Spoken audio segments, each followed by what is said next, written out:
investor, every single sell-off from a trade-related headline as it comes to President Trump has been a buying opportunity.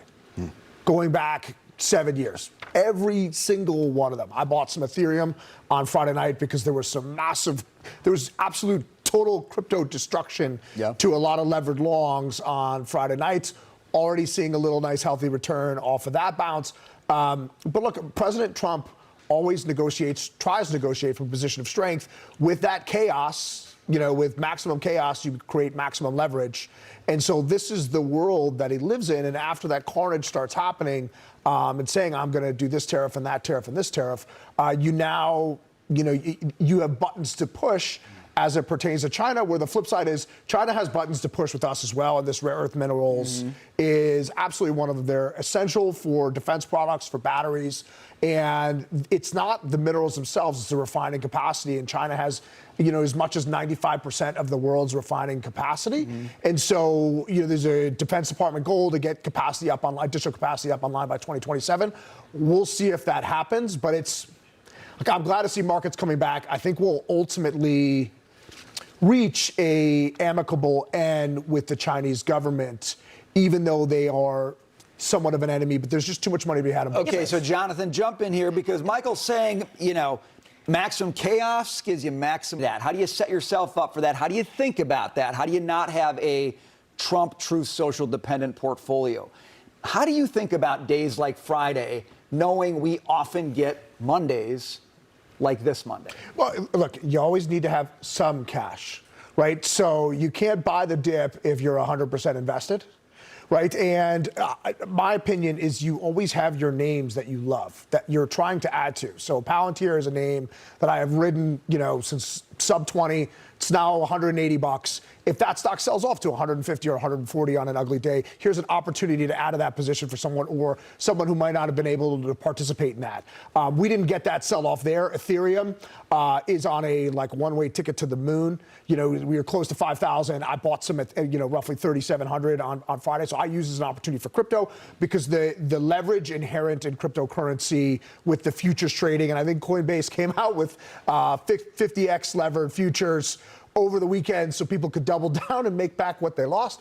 But cryptocurrency has become your new degenerate gambling frenzy. So it's a rounding endorsement, Mike. Well, but the thing is, if you have long-term views on assets of where they're going to go in 6 months, 12 months, 18 months, okay, this chaos from a Trump Truth Social is a gift to you, right? And if you have a long-term portfolio, these violent sell-offs, and it's just the way that the market works now, where you have momentum algorithms that will push markets lower. And when markets start going lower, no one panic sells to the upside. So it's always more orderly when the momentum pushes it up than when it pushes it down. So look for these really ugly days and know that it's hard to do it, but this is where you invest, this is where you made money. Because if you look at where we were in the tariff tantrum, when Trump said buy stocks, what are we up, 30%, 40%? Really quickly, Jackie, because Mike just reminded me of this. You look at the moves China's made. Views of certain panelists do not necessarily reflect the views of the entire panel. Let me just clarify.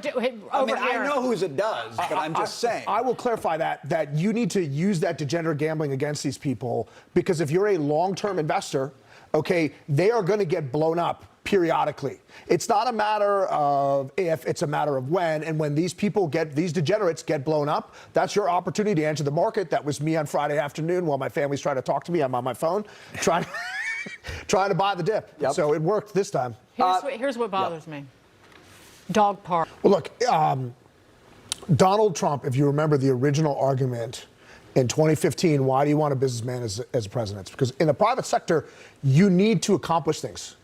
You need to have resolution. You need to win. Otherwise, you starve. Okay, if you're a career politician and you literally accomplish nothing, like say, I don't know, Gavin Newsom, right? Or a lot of Republicans out there, it's not just a Democrat problem, it's a career politician problem. Right? You get someone in there who has a will to win, a will to complete things, someone that looks in the world. They call it, that's the criticism from the Washington foreign policy establishment. Oh, he's transactional. No, he gets things done. right? And when you resolve issues, first of all, politicians don't like that because it deprives them of an issue to raise money on, to campaign on, to argue on. Once these things are resolved, it's one less feather in their cap. But look at the consequences of actually getting someone in there that has a will to win and a will to accomplish things. Okay, who's the winner here? I have to. Is Israel the winner here? Or are the Palestinians is the United? Who is the winner here? The people who are going to stop dying. Those are the winners, right?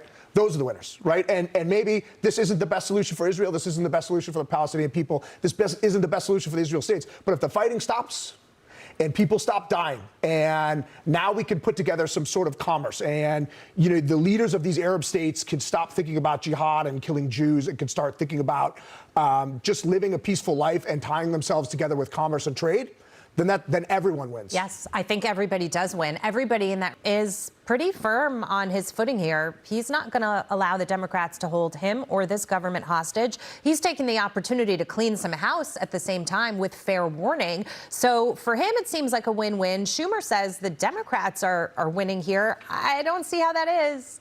Yeah, so a couple of things. And like any Republican legislator watching this, I hope you realize you always win the shutdown battle politically. Always. Okay, most conservative Republicans are happy to see the government shut down. Rightly or wrongly, we are, because we spend way too much money, right? $37 trillion in debt. This year's looking at a $2 trillion deficit. This is unsustainable, and anything that can be done to shrink the size of government, by and large, Republican voters are happy with. But you can't shut down the government for forever. And Obamacare is an unmitigated disaster. And this kind of goes back to the Trump first term, that this is the least popular piece of legislation ever passed since Prohibition. All right. And somehow the media went full bore in the first Trump administration, and all the Republicans in the House and the Senate that said they had all these replacements for it for all these years never delivered. Well, here we are now. And this money that they want goes to give health care to illegal aliens. So this is Medicare money that goes to fund hospitals when illegals go into the emergency room for primary care. Right. And so the Republicans are going to win this 7 days a week and twice on Sunday. And so I don't know where Chuck Schumer goes here. I don't know how this gets resolved without the Democrats in a full capitulation. And now I am happy to see Russ Vought being able to go out and do the work that he's been talking about for years. Okay, as well as what we heard about from Elon way back in the days of Doge, which was only a few months ago, but feels like light years in this political cycle. Well, one part of it is the having the illegals on the roll and funding the hospitals for illegal health care. That was addressed in the big, beautiful bill. The young bucks are safe. I'm joking. If you've been buying NVIDIA, okay, so NVIDIA first had these gangbuster quarters in May of 2023.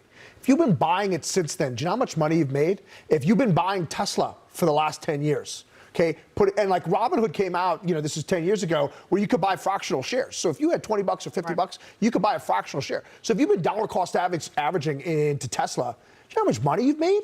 Right. And so I also agree with Jonathan. This housing mess we're in is a direct result of the government. Right. So Fannie and Freddie owned 3/4 of the mortgages in 2008 of subprime mortgages. Right. And so they subsidized it. We had overexpansion. And after 2008, seeing what happened, you had a generation of people that wanted to live in a city, live in a townhome, live in an apartment close to everyone else. The COVID happened. And then boom, 12 years of slow housing formation in terms of buying the big home with the white picket fence, turn on a dime. Okay, and all that supply evaporated overnight, and then some, and then interest rates spiked and inflation ran out of control, and now here we are.